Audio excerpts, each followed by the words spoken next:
There was one thing that I noticed during this match with Hit Row and OC, and I noticed it last week as well, especially during like Sheamus matches specifically. Wade Barrett is an Yeah, alcoholic. I don't know if because anybody that's else what he talks notices it, about. but he talks about Yeah, like going he to the talks about pub alcohol or like crazy. yes, dude, it's insane. It's But just amazing. that could also be Triple H playing off of his whole being British, and just pretending like he likes alcohol and using that as a character. I don't know. It might be real. No, Ray Barrett's just an alcoholic. He needs help. That's true because I mean, you brought it up. I think it was last week where Sheamus was on the commentary and was talking with Wade Barrett, and they were talking about going to the pub. Yeah, yeah, it's pretty Or funny. like, have you been to the pub lately? Yeah. Yeah. Up next we had Paul Heyman, which this was a cool little segment. Paul Heyman, he went backstage and he was gonna check with Adam Pearce if all of the security and everything was good for the Usos to not get into the building. And it was a nice little segment because Adam Pearce, he just said, "I have this done, this done, this done," really like showing he's a good boss kind of. But then later on, you just find out it's either he sucks at his job or he was just lying because the Usos just came out anyway. Yeah. Yeah, I mean, there was like no explanation and there was no security to come stop them. So that's kind of funny. Yeah, it was a short little segment, and we had another short little segment. It was the Grayson Waller effect with Asuka, and it It was was weird. it was a weird segment, but it was still cool. Uh, Yeah. Grayson Waller was just saying like, yeah, Money in the Bank's coming up. Are you worried at all? Uh, do you really think anybody's ready for Asuka? It was awkward at points. It, I don't think Asuka's Japanese in general. I don't really think that, uh, especially foreign people that don't really speak English well, should do promos like a lot. It's cool to see, I guess, for the diversity, but to be honest, I can't even understand what they're saying, so it doesn't matter. Right. Like, And then this you is an get moments. American.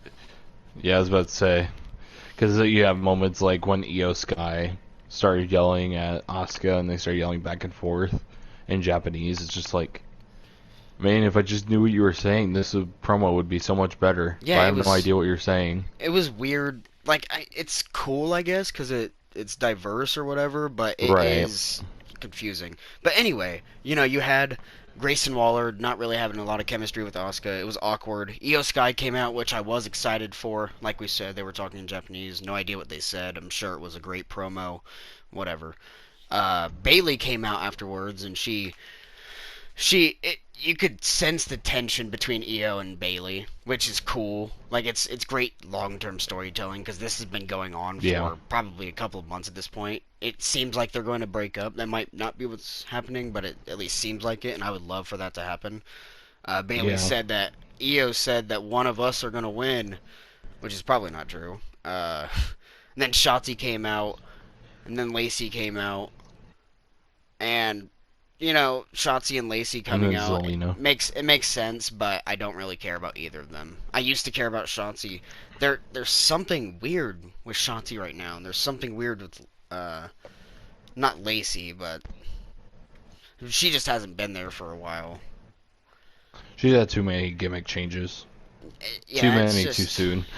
she needs to get Too with many too Sergeant soon. Slaughter. I mean, that feels like it would be It's been reported for so long that she's supposed to be getting Sergeant Slaughter as her manager, which she needs. it would be very But refreshing. we'll Yeah, see she what needs it. happens. She absolutely needs it. And then Zelina came out, and she got big pops, and she was talking to Lacey, and even got the crowd to be like, "Oh, yeah." It was pretty cool, especially during one of these Yeah. segments. It's the segments they're there, and you know why they're there. They're not particularly exciting, like they're never going to be your favorite part of the show, except when Yeah. you get Samoa Joe roasting everybody.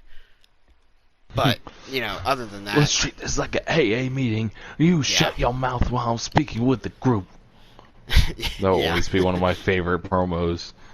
I yeah. love Samoa It Joe. was awesome, man. Yeah, there wasn't really anybody except for Zelina that was getting that kind of a reaction that Samoa Joe would have. Like she Yeah, did roast Lacey. It was pretty good. I can't remember exactly what she said, but it was I pretty don't remember funny. either. Uh, and there was one thing I wanted to say is just the Grayson Waller messages at the bottom. They're completely fake, and it even said on one of the I think it's messages. stupid. It's so funny, dude. And one of the messages said, I think it said like Grayson Waller fan, and it was like, these are not bots on Grayson Waller's uh, title. It was. I think it's hilarious. You might think it's stupid, and it is stupid. Like, trust me, it is stupid, but it's still hilarious. I like the Grayson Waller effect. I think the comments are stupid. Right. Yeah. Which I get that's kind of the point, but Yeah. I mean, it can get kind of annoying sometimes. yeah. After everybody got out there, there was a huge brawl. Um, They're just all fighting with each other. you didn't And really Grayson see the Waller, brawl. You didn't really see the brawl because what happened was Asuka, she escaped the ring. Then she said no one's ready for Asuka. Bianca came out, started attacking Asuka, and then everybody else started brawling. The focus was on Bianca and Asuka's, so it was a little weird. You couldn't even see the altercation, but I guess it yeah. happened. Um, I would say one of the funniest but weirdest things is Grayson Waller getting excited about them fighting. Like, oh, that was kind of cringe. It yeah. was. I'm just like, what am I watching? Yeah. You're watching like NXT 2.0 type shit. He's like, yes, yes, fight. I'm like, Yeah, uh, he's weird. uh, He's kind of got that. It seems like he's please going to be the new no. Miz. That's what it seems like, at least. Maybe he's going to be his own I'm person, but nothing against Grayson Waller, but I think he's gonna be the next Miz, just a little bit worse. He's not okay, not a little bit worse. Sorry, that was wrong words. He's not gonna just not as good. He's gonna be another Miz, but not as good as Miz. damn, that I'm has hurt his sorry, feelings. Well, dude, Grayson Waller. If you watch this, I'm sorry, but Miz is. I think Miz will always be better than you at promos. Just saying. Miz well, has reached another level with his promo work, so well, he's always a top one. Grayson Waller might be underwhelming. I know something that won't be, and it's what they announced next, and that's Seth Rollins versus Damian Priest on Raw, because Rollins posted online open challenge, and then Damian Priest immediately responded, "Give me that belt." I am excited. I want that belt. Damian Priest is Give me the definitely, belt. I want that belt. dude, Damian Priest especially, I've always liked him. I've always wanted him to do good. He went to the main roster, immediately smashed it, but since coming with the Judgment Day, and it's not just with Balor and Rhea and Dom, it was also with Edge, and definitely now with all of them. He's had this new spark, this new energy about him. He's such a force to be reckoned with. And then when that Bad Bunny match happened, just different level. And then he had the triple threat world title contender match with, it was, who was it again? Do you remember who it was against? It was Shinsuke, and For what? for the triple threat world title tournament, The it was Damien, Shinsuke, oh, it and was somebody Damien, else. Shinsuke, and Seth. It was Seth. Okay. Yeah, Yeah. so, well, we're going to see Priest and Rollins. I'm very excited. Priest is just on a different level now, and Seth Rollins is just, like, when you're talking about technical in-ring, probably top three at least. And when you're talking about Yes. biggest stars, you're talking top two, right behind Roman. So, Yeah, for obviously, sure. he's built, and Priest is just different level than he was, like, 3 months ago. He's just constantly improving right now. It seems like he's in his prime, and Yeah. I know he's 40. It's definitely the end of his prime, so I'm happy to see that he's getting world title matches. He might not get a reign, but these matches will at least make up for it. Yeah, for sure. Then after this, which this really took a turn, it was a little weird, and I didn't realize it happened because I don't watch NXT, but Baron Corbin went on NXT and he attacked Carmelo Hayes going after that NXT championship.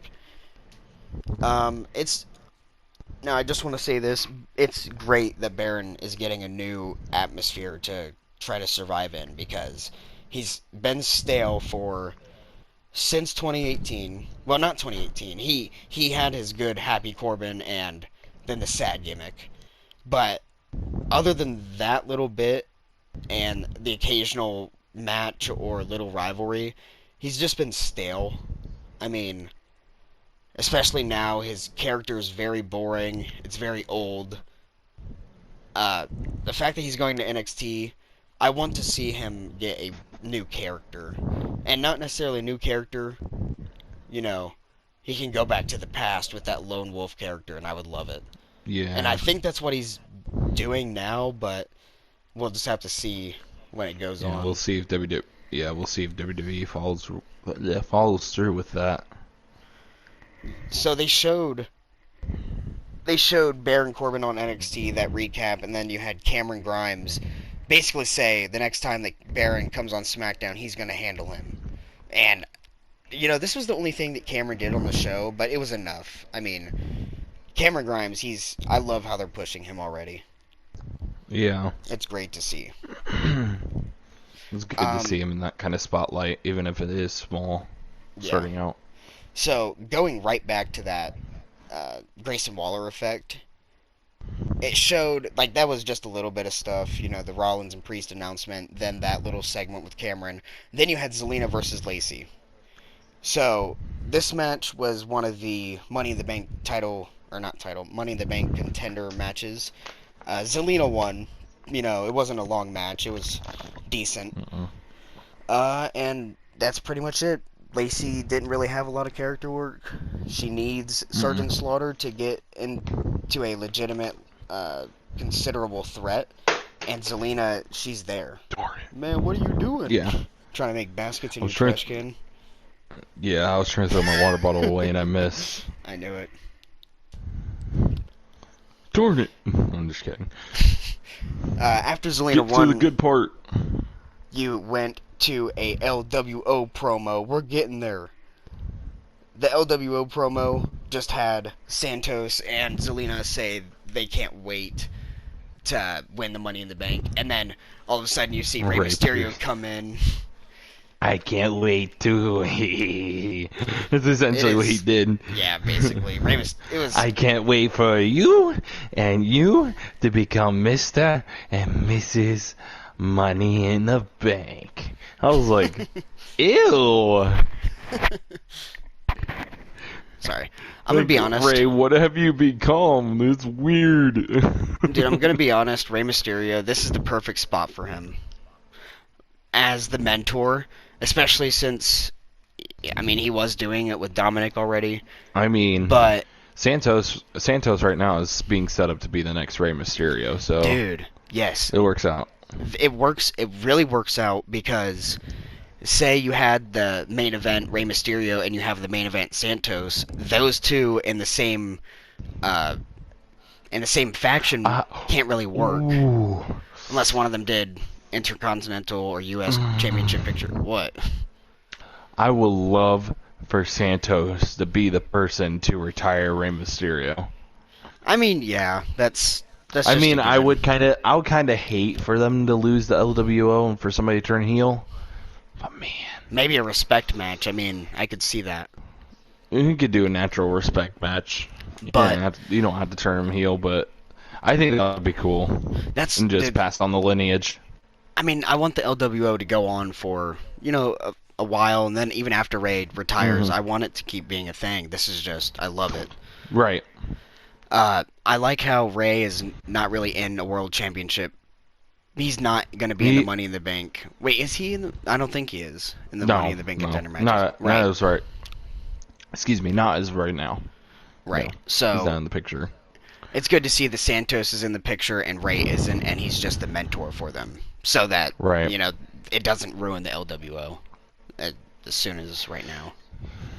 Yep. That being said, I would like to see a Rey Mysterio heel run. One last time. I really think Ray could do it because obviously, I'm gonna be I think honest. Some of his he'd be masks, better. some of his masks scare me. Like when he Yeah. did the Great Muta at WrestleMania, that mask look, if you just painted it black or whatever, it could be a great. It could be a great gimmick, I guess. Keep him Yeah. with that mask. He is that famous luchador wrestler, but now he's just on a different level. It would be great to see that, but I doubt it Yeah. would happen now because he's in the Hall Yeah, of Fame probably already. not. Yeah. The next thing we had was a Money in the Bank contender match again. LA Knight versus Montez for this match. Dude, I was excited for it, and I came out of the match being super happy with the outcome. Great Yeah. showing by both of them. They even did the double clothesline spot showing that they are on the same level. Gave a great showing for Montez while really giving LA Knight that victory he needed.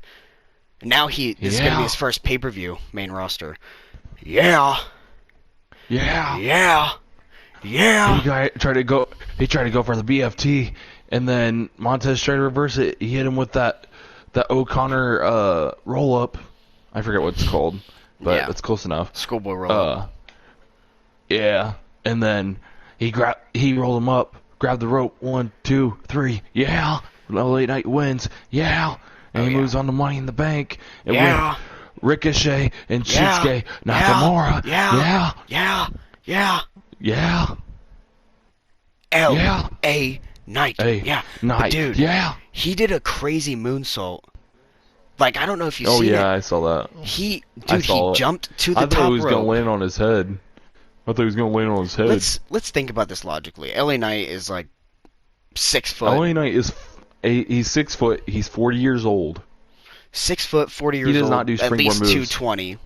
It's crazy. That's insane. The He athleticism. did a full, not even off the top rope. He did a springboard moonsault. Yes. He had to bounce himself off the ropes. It did look like he landed on his face for real. Like that looked.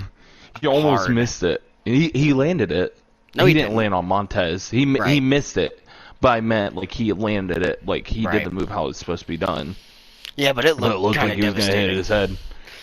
Yeah. And then also just that, I mean, he's done it for years. That Pat McAfee spot, you know what I'm talking about, where he goes to the top rope, jumps immediately to the top rope with a superplex. Yeah. Insane. He did that during this match too. It was very good. And then afterwards he grabbed a ladder, climbed up, and was yeah. LA Knight, yeah.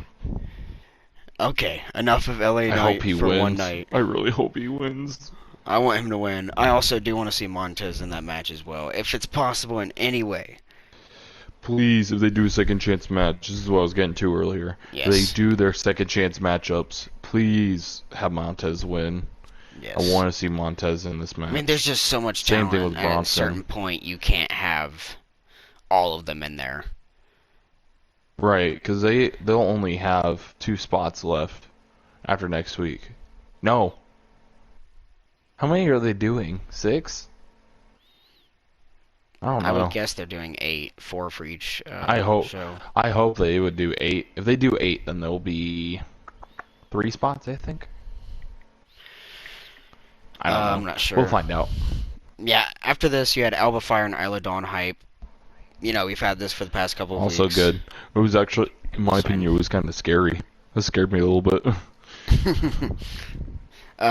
Okay, scary. And then we're getting on to the main event. This is the most exciting part. This is what the entire show was revolving around. This is what got the veins of this show to pump blood. This is The This was the bloodline heart of is the just show. crazy. Yes, these guys are amazing.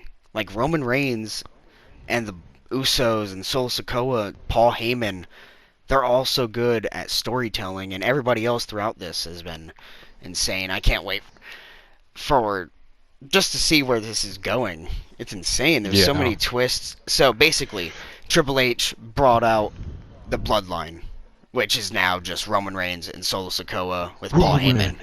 Reigns. The number 1 draft pick, Paul Heyman. Technically, that still cracks me up. Technically, Paul Heyman was the number 1 pick of the draft. Technically, because he was the first name called. Yeah, that is true. Big brain. I got the big brain. A big loss for Monday Night Raw. They get one of the greatest managers of all time. You could have stole him. You could have stolen right from Roman. Roman wouldn't know what to do. Triple H brought out the bloodline, and not only did he bring out the bloodline, but he brought out a new belt.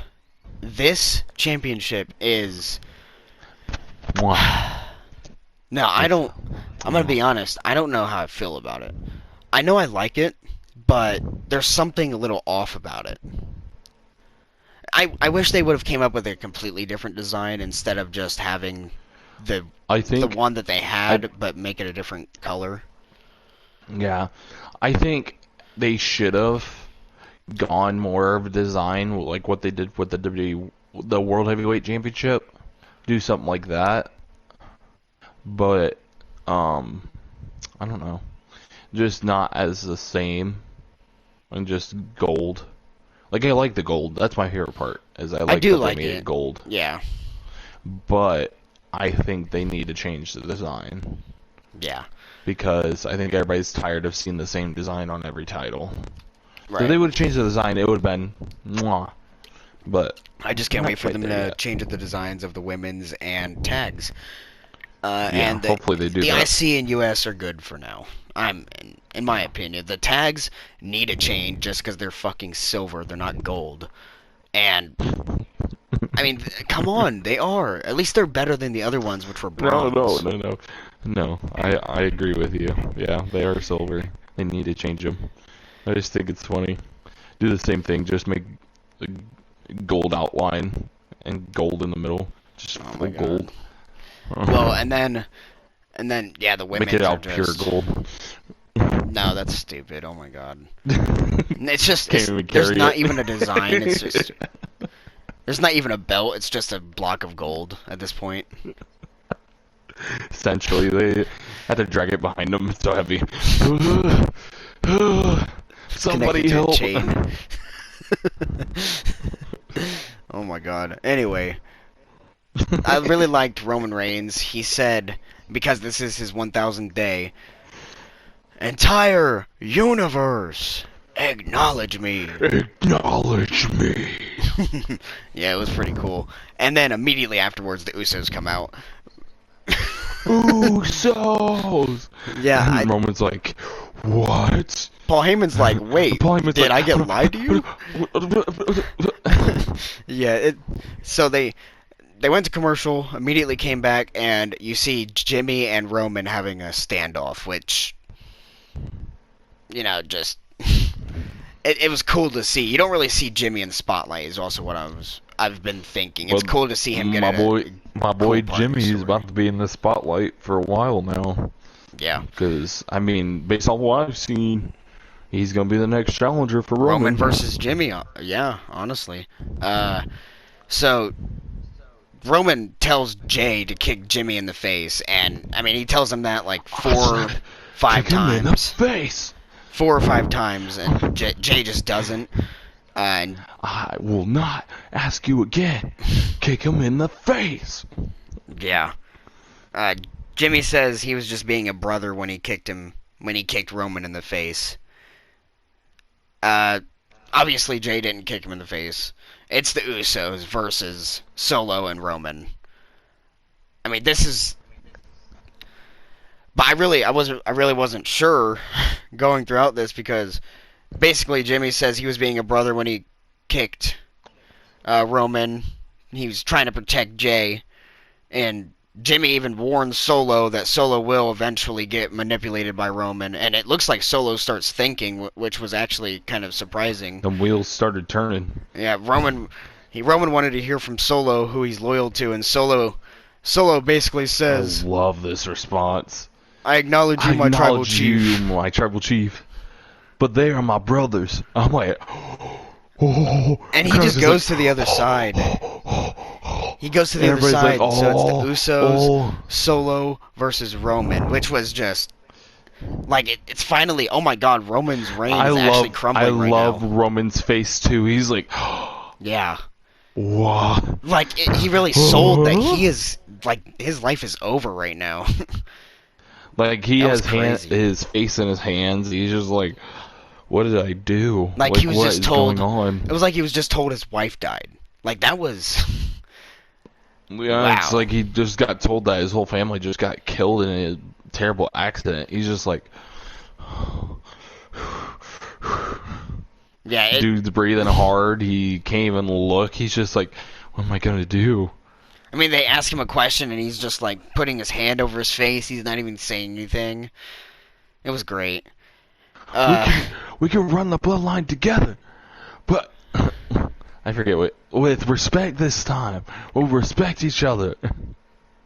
dude, Something like that. Jimmy was just venting, like just telling Roman, like, this is how it's been. You can't be doing this. And Roman tells Jimmy to shut his mouth, and Jimmy pushes Roman's face away. And it was like, oh my God, there wasn't anything Roman could And do. it's Because what not it's backup not does he even just have? it wasn't even just a normal face push either. Like he did it the same way Roman's been doing it this whole time. Like very Yeah. violently, just And it was like a lot of emotion behind it too. You could tell. I was you just see it. It's like he didn't just push his face away. He pushed his whole body when he did it. It was like what? And I was like, And Jimmy was telling Jimmy's Roman. getting super emotional. Yeah. Yeah, Jimmy was telling Roman like, we can be brothers. I don't want to just like have you be this like one person. We need to be a band of brothers. And Yeah. yeah, Jay Roman. separates them after they were having that little scuffle or whatever, and Jay was saying we're family. That's when Jimmy was just saying basically that. Roman then hugged Jimmy. Man. Yeah. He pulled the same thing that happened. What was it at? Was that Hell in a Cell? Where uh Jimmy tries to consult Roman, and Roman starts crying and thinking that it's all together and that they're gonna be a family again. And Roman just puts him in a guillotine. It's that sort of thing. It's the same Yeah. thing. I thought about that when that happened. I'm like, this is all coming back now. Roman Like, hugged Jimmy, and Roman said simply in the no. microphone, "No." And then, And then Jimmy's like, like, it's what? just like what Roman backs up, and Jimmy's just still like, what is happening? Then out of nowhere, Solo with a super Samoan spike on Jimmy. Not only is Roman not on the team, but neither is Solo. So they didn't get anywhere. And It was a then double turn. the main question posed by Paul Heyman at the end: what about Jay? What about Jay? Jay will do what he's always done. Fall in line. That was the main question. What about Jay? That's quite the I cliffhanger. love that part. I almost missed it. Like I didn't even catch it initially, and then I heard it. I was like, oh, and then I didn't catch the end when I had to rewatch it again. And it, not the whole thing, but I saw a little segment I think on YouTube or something, and I heard Yeah. the part where he said Jay will do what he always does, fall in line. I was like, Epic line. oh. And the great cliffhanger about what about Jay. So this week we're not going to talk too much about AEW. You know, both of our lives are kind of busy. We're trying. We're really trying. It's more me. I'm really trying to watch all this, and I got through a little bit of Dynamite. I have not watched Rampage yet, but I do know what's happening. So we're going to go over some of it, but not all of it. Next week will be different because, well, this upcoming episode 7 will be different. We will get it all in order. How does that sound, J Dog?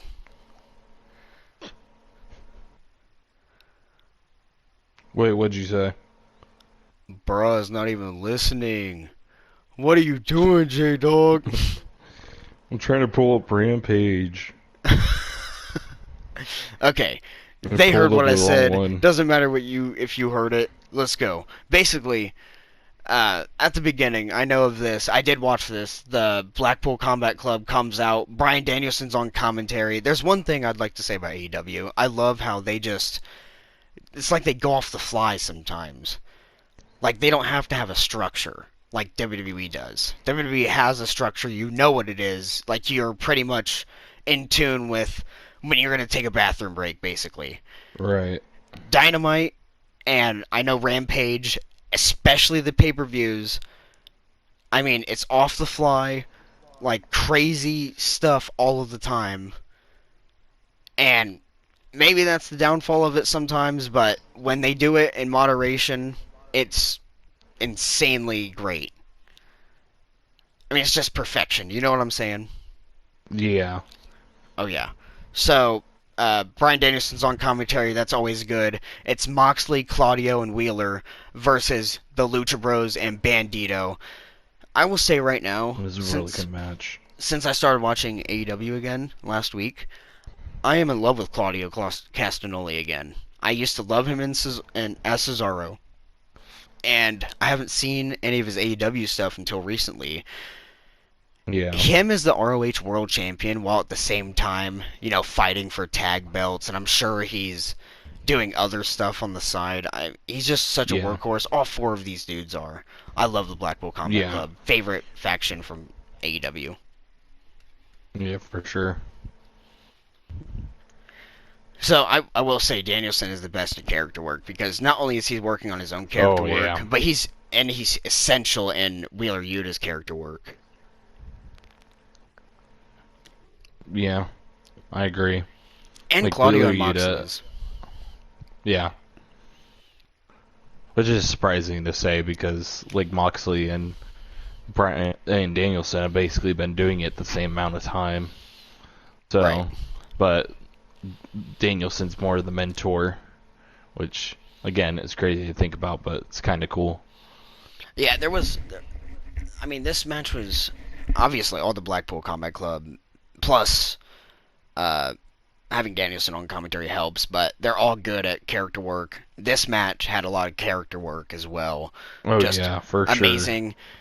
And obviously you have the Lucha Bros by themselves are one of the most exciting duos of all time, and then you have Bandito. I mean, On top of that, oh my god. Just crazy great match. crazy. Bandito had Wheeler, Bandito had Wheeler Yuta up with a suplex, a stalling suplex, 70 count, I think is what they got to. The crowd was counting the entire I don't time. remember. The entire time, it was hilarious. Bryan Danielson on commentary, like screaming He at just Wheeler, wanted to go out. "Knee him! Yeah. Knee him!" Oh my gosh. Bandito's crazy. You just hear He's him amazing. saying, 1, 2, 3, 4, 5. 1, 2, 3, 4, 5. I'm like, bro. Yeah, and it looks like he's gonna great, drop. dude. It looks like he was gonna drop him. He's like, oh no. 1, 2, 3, 4, 5. I'm like, this dude's crazy. Yeah, I'm such a Danielson fanboy as well. I mean, great. He could be the best wrestler. He could also probably be the best commentator. I do remember his stuff on 205 Live. You watched it? Bandito. No, not Bandito. I'm talking about Danielson on commentary on 205 Live. Oh, I just know. I thought you were still talking about Bandito because I think Bandito used to be in WWE under a different name. Oh, I don't think so. I'm not sure, but I don't know. Anyway, no, I don't think I've ever heard anything with Danielson on commentary during 205 Live. it wasn't didn't really pay it was attention. it was the original Cruiserweight Classic. Yeah, I don't think I remember that.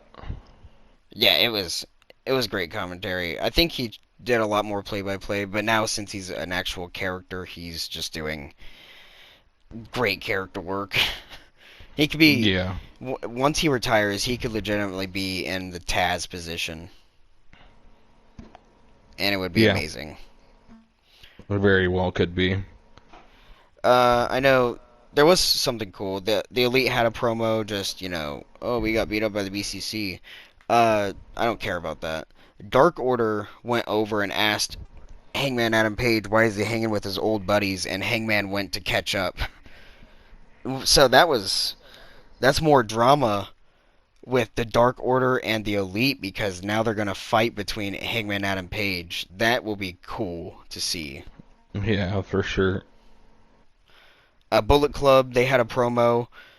Uh, I know they were talking about FTR. FTR came out. I didn't actually watch this part, but Bullet Club. That is, it's Bullet Club Gold, Jay White, and fuck, what's his name? Juice Robinson. Yes, Juice Robinson. They were talking about Ricky Starks, and then they opened their mouth about FTR. FTR came out. FTR got beat up, and then they got saved by Ricky Starks. Yeah, So, yeah. essentially, what it wasn't much, but at first they were like, Jay White was like, "Oh, I know what you're out here for. You want to join Bullet Club Gold." Oh my god. He sounds like a And pirate. then, I think at first they said, "Oh, you came out here to apologize." Uh, all I ask when you do it is to do it politely. I'm like, Oh my god. I love Jay White. I haven't heard him talk very much since he's been in AEW, so that was the first time hearing him talk. I'm like, this is great. And then you Yeah. have later on, Ricky Starks challenges Jay White to a match with Juice Robinson and FTR banned from ringside, and that will be happening on next week's Dynamite. So Yeah. that'll be this Oh, Wednesday. oh my god, that'll be a great match. I think it's this Wednesday. Okay. Yeah, I'm pretty sure. And then CM Punk. CM Punk. CM Punk. CM Punk. CM Punk is back. CM Punk is back. The second return of CM Punk. Imagine he's only is back set. for a week and then gets more controversy. Oh my god. CM Punk is set for Here we go again. the. What the fuck is that show called? Collision. Yes. First episode code. Bro, you have Collision, terrible CM Punk's memory. back. Shut up. CM Punk and the Young Bucks and Kenny Omega and Hangman Adam Page, they need to do a segment. Not just a segment, but an entire storyline because Yeah. missed opportunity if they don't. That's the only thing I have to say about that. I heard that Trent Beretta, Swerve Strickland, and Big Bill had a match, and the Swerve Strickland Yeah, won. it was a good match. It wasn't anything special, Really? but it was a decent match. It Yeah. wasn't anything special. I mean, that sounds awesome. it wasn't crazy. I mean, I don't remember a lot from it. I know Swerve Strickland had a lot of good spots. I'm trying to think if there's anything in specific. There's nothing that comes to mind specifically when I think of the match. So You don't I think it know. was good? I'm not saying I don't think it was good. It's just nothing stuck out to me really. I think it was a pretty good match as of what I remember. I'm pretty sure there was a lot of good spots. I mean, any match with Swerve Strickland, in my opinion, is gonna be pretty good, just because of how good his character work is and how good he is in ring. Yeah. So, but yeah, Swerve Strickland did end up winning that match, and I think he was the right person to do it since he's getting ready to challenge Orange Cassidy for the International Championship. I think it's the perfect time to give him a good win like that. Yeah. Um, it would. Oh my God, yeah. Actually, Swerve Strickland, and that would be great. I would like to see Swerve Strickland in like the not the World Championship picture right now, but uh, against Wardlow for the TNT Championship. Oh yeah, that'd be a good feud. That'd be a really good feud for him. But the I'm just gonna go straight to the main event because the rest of the stuff I don't really know anything about. Uh, Yeah, and I don't know anything I about don't this, remember but much either. Adam Cole and Britt Baker versus Jericho and Saraya. Uh, Baker and Cole won, or yeah, Yeah, I think the best thing was uh there was two spots that I remember. One was Britt Baker was going to the top rope. I think it was like a corkscrew moonsault or something like that she was going for. Some sort of top rope move. I don't remember exactly. And Chris Jericho basically covered Saraya, trying to cover her to make sure that um, Britt Baker wouldn't hit her. Britt Baker did the move anyway on top of Chris Jericho, so she hit Chris Jericho and Saraya. It was hilarious. yeah. Um, If I'm gonna go by what I've seen online, just from other people's opinions, and from my own opinion from the Adam Cole and Chris Jericho match at Double or Nothing, they don't really have good chemistry at all. Like who Saraya Cole and and Chris Jericho, Cole or and Cole and Jericho, Britt Baker? Cole and Oh, Jericho yeah, as a rivalry, as two single stars, they are great, but for some reason, some people who are good with, like, Adam Cole is great with, he would be great with Kevin Owens, and Kevin yeah. Owens is great with Jericho, but Jericho and Cole are not great together. For some reason, that No, happens. it yeah, Their it didn't styles combine really are, well. their styles are a little weird, or not weird, but they're just so much different from each other. Yeah, I get that. And then the other part was Britt Baker ended up blocking Chris Jericho into the lockjaw. That was Nope, funny to really? watch. Yeah, that Yeah. sounds funny. I'll have to watch it.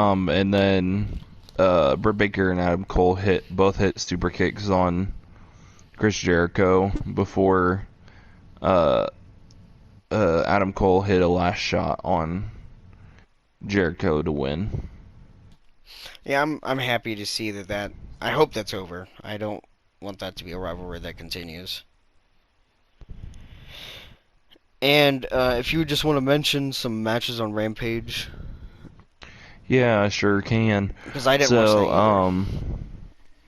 so it was pretty quick. I didn't even realize it was almost over until I checked the time when I was watching it, because the match just flew by. So they opened with a AAA Mega Championship match. It was El Hijo del Vikingo versus Commander versus Drolistico. There were some really good spots in it. Like, I would say one of the biggest spots was they were doing all these, I don't even know what you call it. You know when somebody drops to the ground when they're doing Irish whip? Yeah. They were just constantly doing that to each other, like back and forth, back and forth, back and forth. It was like it was a very good like 2 or 3 minutes. I'm like, What? what in the world is going on? Yeah, I'm dead serious. You should watch it. At least that match. That sounds That was, stupid. it was funny to watch because they're just going back and forth doing the same thing, like jumping over each other, rolling, jumping over each other. I'm like, bruh, do something. But yeah, there was a lot of good high flying spots. Like, of course, any match with El Hijo del Vikingo is gonna have like a lot of good aerial moves, and he just, excuse me, one of the big spots he had is he did a springboard, and he did a springboard 630 through a table with the table literally right below him. So Yeah, he did the 630 right off, right off. I've seen a lot of El Hijo del Gingos. I hope I said that The right. I dude's said it right in my crazy. mind, but El yeah. Hijo, yeah, El Hijo Yeah, El del Hijo del Vikingo is how. Vikingo. Yes, I think I've seen him do a lot of 630s. Yeah, the dude's So I'm crazy not when it comes to surprised. aerial moves. But yeah, so Vikingo wins that match. Uh, literally, I'm trying to think of how it ended. I think it ended with, oh, uh, Dralistico, I think, went for Hurricane Rana or Commander, I don't remember. And they went for some sort of move, and El Hijo del Vikingo reversed it into basically a roll-up pin and got him. Which I think I think they were going for a power bomb, and he reversed it into a Hurricane Rana and pinned him. And that Okay. was the end of that. Yeah. So, and the next match was Zack Sabre Jr. against Action Andretti for the New Japan World TV Championship. I have This was never actually really heard good. of Action Andretti. This was actually a really good match. Uh, the first. Okay, I read that wrong. It said the first match was a battle between three high flyers. I thought it said their first match. I was like, what? There's only two of them. How can it be against three? Huh? No, I just read that wrong. But yeah. So Sabre took control almost right away. Got him to the ground.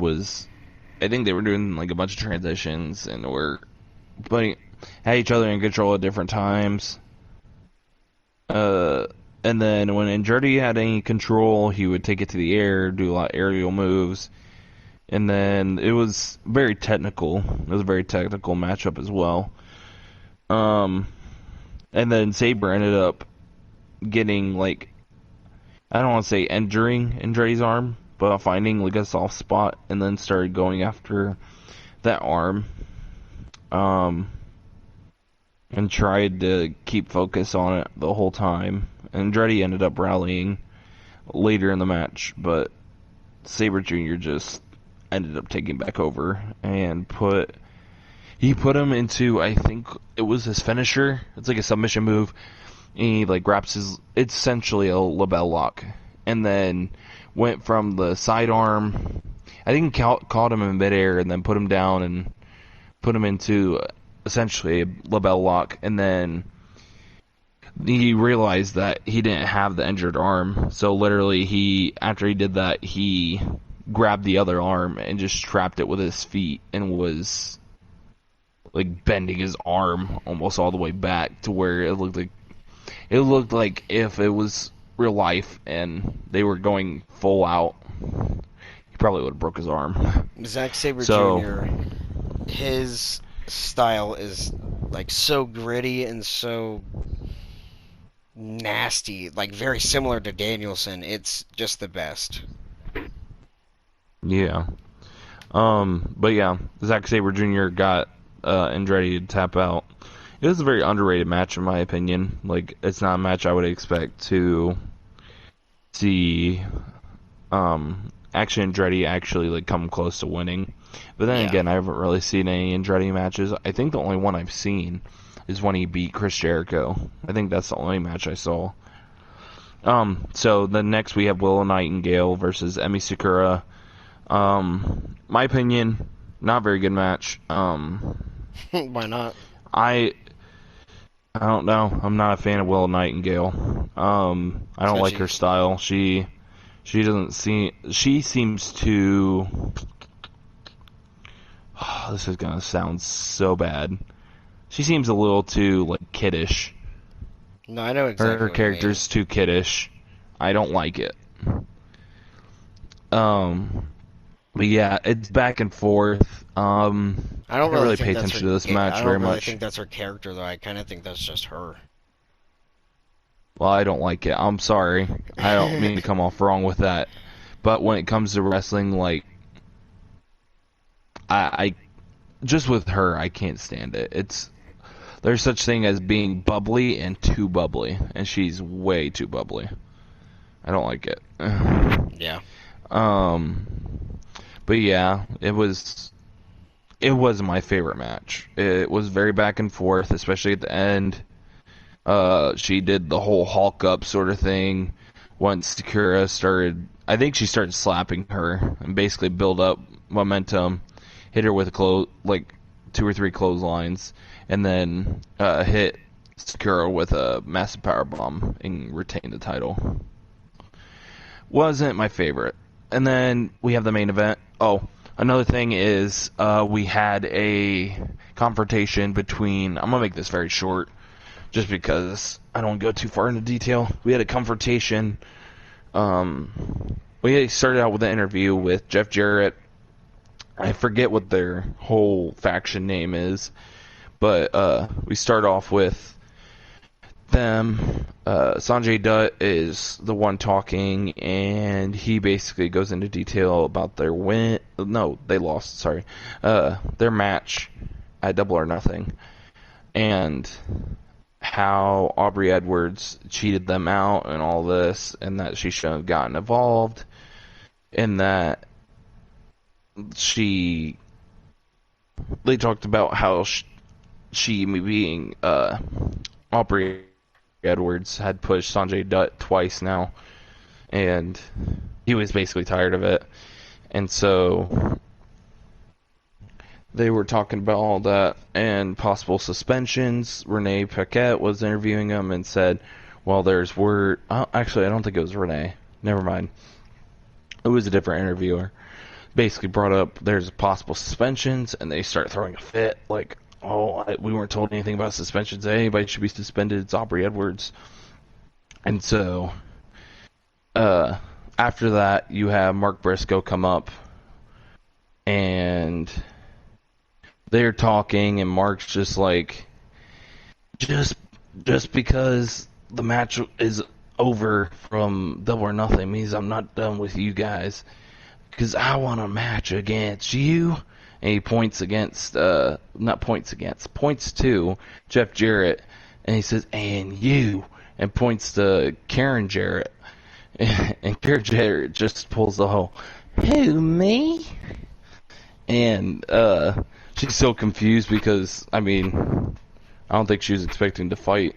And then Jeff Jarrett goes on tangent. It's just like, so even if you want to fight, who are you going to even have to fight with you? And then you just see him look over.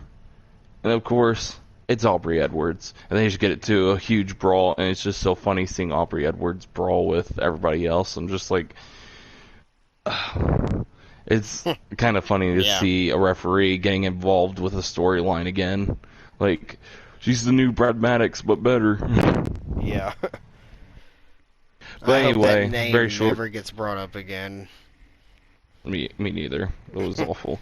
But yeah, that was pretty fun to watch. And then the main event, we had the Ring of Honor Pure Championship match between Katsuyori Shibata and Lee Moriarty, which I was expecting to be a good match because I've seen a couple of things about Lee Moriarty and I've seen a couple of his matches. Shibata, I've heard good things about, but I've never seen any of his matches. Dude, he hadn't appeared much since winning the Pure Championship from Wheeler Yuta. Dude, so you don't know a lot about. In a while. You don't know a lot about Katsuyori Shibata. No. Do you remember this me was telling my you first about? Match. Do you remember me telling you about that headbutt? Oh yeah. I think they brought that up. Yeah, he's a fucking monster, dude. I think they brought that up before the match as well. Yeah, he is legitimately a fucking tough dude. Yeah. Like, yeah, it's insane. I've never seen one of his matches because I don't watch New Japan, but like clips that I've seen online, I mean, he just looks like a monster, and obviously the fact that I think it was like a brain aneurysm or something. Yeah, I don't know. Yeah, but he's a monster. He won, right? So yeah, he did. Alright, that's good. So Shibata just starts out. Yeah, I think it starts out like very, like modern, what you would see in amateur wrestling, like a lot of takedowns and transitions and stuff. Starts with that. Moriarty. So with a pure match, you only get 3 rope breaks, and Moriarty uses his first of his 3 rope breaks at almost exactly a minute into the match, and then they start getting into it a little more, started to get more physical with it, and then later on, it just gets, it's very back and forth. I didn't know how much back and forth there was going to be because I haven't seen a lot of either of them, but it was pretty back and forth. A lot of action, obviously not a lot of like physical hitting because you can't hit anybody with closed fists. Something interesting that I found out about this match is if you interfere in a pure match, your contract will get terminated. Yeah, the Ring of Honor were very serious about their pure matches. You immediately get terminated. I'm like, wow. That blew me away when I heard that. I was like, yeah. But yeah, so it's very back and forth. I think Shibata tried to put him into another submission, and so Moriarty had to use the second rope break, and so it started to pick up pace from here, and Shibata started to get more offense in, and Moriarty started coming back a little bit, but it was already too much. I think it was starting to get too much for Moriarty. He used his last rope break, and then there's a little bit of offense from Moriarty, and then Shibata got him into a submission. It almost looked like some sort of guillotine. Moriarty passes out. Shibata retains. Yeah. So, I forgot. He actually lets go of the submission. Does, I think, a kick to the back of the head and pins him. And that's how he wins. Okay. And then after that's done, we get the former Ring of Honor pure champion, Daniel Garcia, comes out and has a standoff with Shibata, teasing Shibata's gonna kill a future. Shibata will have a future championship match against Garcia, and that, my friends, is the end of Rampage. Shibata's gonna murder him. I agree. Anyway, that's the end of Rampage. That's based off of what I saw in that match. I 100% agree. I think Shibata will absolutely destroy Garcia. So that's the end of Rampage. That's the end of the video. I hope you guys enjoyed. If you did, please leave a like, comment. Comment, like, what is something you guys want us to do? Like, we're open to anything. We will study up on anything that you want us to do. Yes. Unless it's just weird. give us content. Basically. Alright. We'll see you guys in the next one. I love you. I love you. Up in it, bitch, we tryna get higher. Put it back, I cooking a rack, me eating that pack of meal in a stopper, holding it down, pull up in the primary real, the trust, stop faking the cap. Yeah, killing the trapper, coming back, I'll break new loose, keep up in the track. I'm feeling the beach, you burning, healing, marketing, typing, making screech. Don't clap in the sea, air track and pee, I'm master love, but feet deep, I'm switching my game, take pass and see, even with my shot, no line to see.